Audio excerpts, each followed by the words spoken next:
ప్రార్థన అనుభవాన్ని యాకోబు ఏ విధంగా ఆశీర్వాదము కొరకు ఎబ్బోకు రేవు దగ్గర ప్రార్థన చేయగలిగాడో, అదేవిధంగా మోసే కూడా తన ప్రజల యొక్క సన్నిధి కొరకు దేవుడు తోడుగా రావాలని, తోడుగా ఉండాలని ఆ విధంగా ఆయన ప్రార్థన చేస్తూ వచ్చాడు.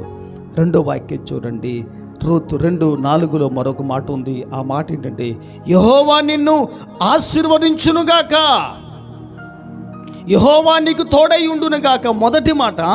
రెండవ మాట మనము చూడగలిగితే, యెహోవా నిన్ను ఆశీర్వదించునుగాక, మే గాడ్ బ్లెస్ యూ అని చెప్పి అనేక మంది ఈ రోజున ఈ మాటను మాట్లాడుతూ ఉంటారండి.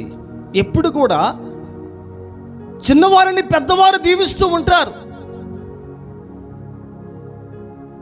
చిన్నవారి పట్ల పెద్దవారు ఎప్పుడు కూడా ఆశీర్వాదకరమైన వచనాలు పలుకుతూ ఉంటారు. ఆ విధంగా దీవిస్తూ ఉంటారు. తదాస్తు అంటారు.